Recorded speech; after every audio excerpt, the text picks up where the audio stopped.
They smiled as I walked out. They laughed, thinking I'd lost everything. But they didn't know. I was just getting started. And soon, they would see exactly who I'd become.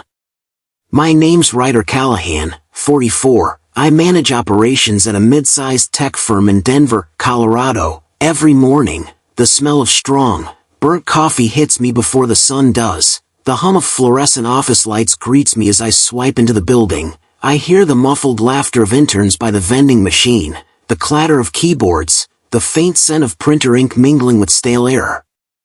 I've always worked harder than anyone else here, staying late, solving problems no one else wanted to touch, quietly carrying the weight of the team. Yet, there was tension, subtle but persistent, a shadow of something I couldn't quite name, a whisper of envy, maybe, or resentment. I'd learned soon enough what it really was.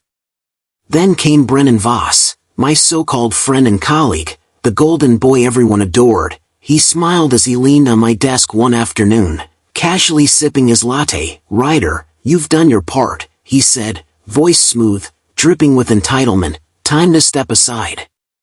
I had spent years pouring my life into this company, long nights editing reports, sacrificing weekends, even helping cover personal crises for the team. All those sacrifices were invisible to him.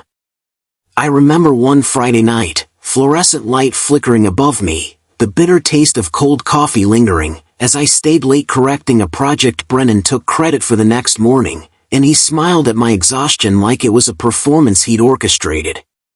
Something inside me tightened then, a spark that I didn't realize would grow into a calculated fire.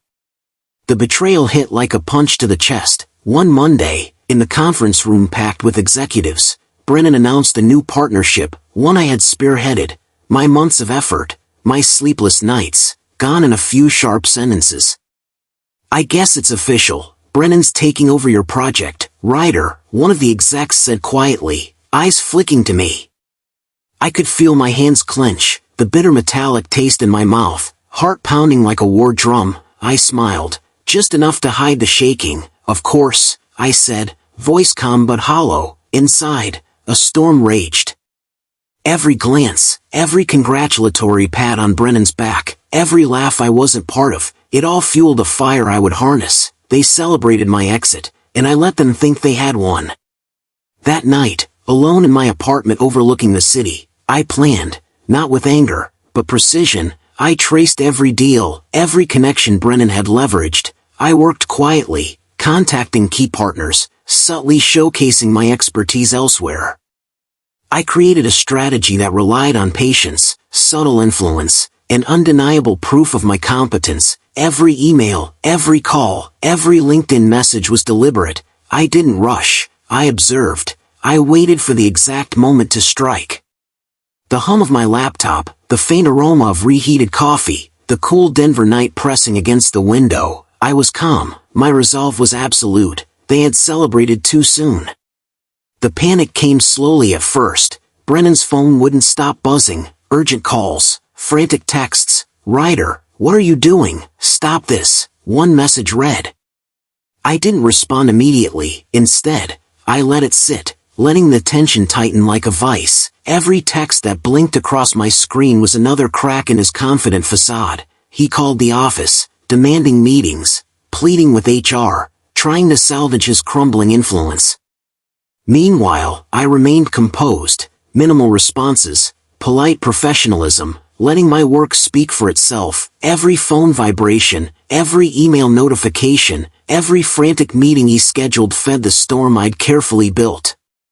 Then came the day, a public industry summit, packed with executives, investors, and media. Brennan took the stage, expecting to announce the partnership I had saved single-handedly, but I stepped up first.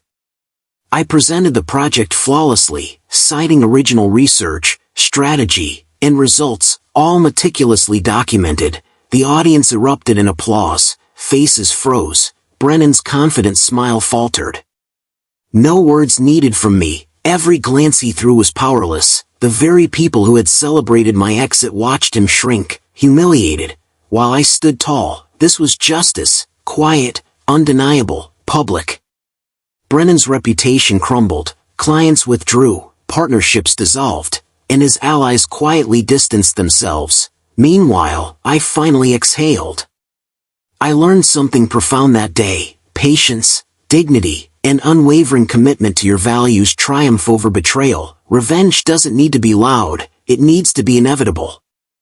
I walked home that evening, Denver sunset painting the skyline, the aroma of freshly baked bread from a corner bakery mingling with the crisp air.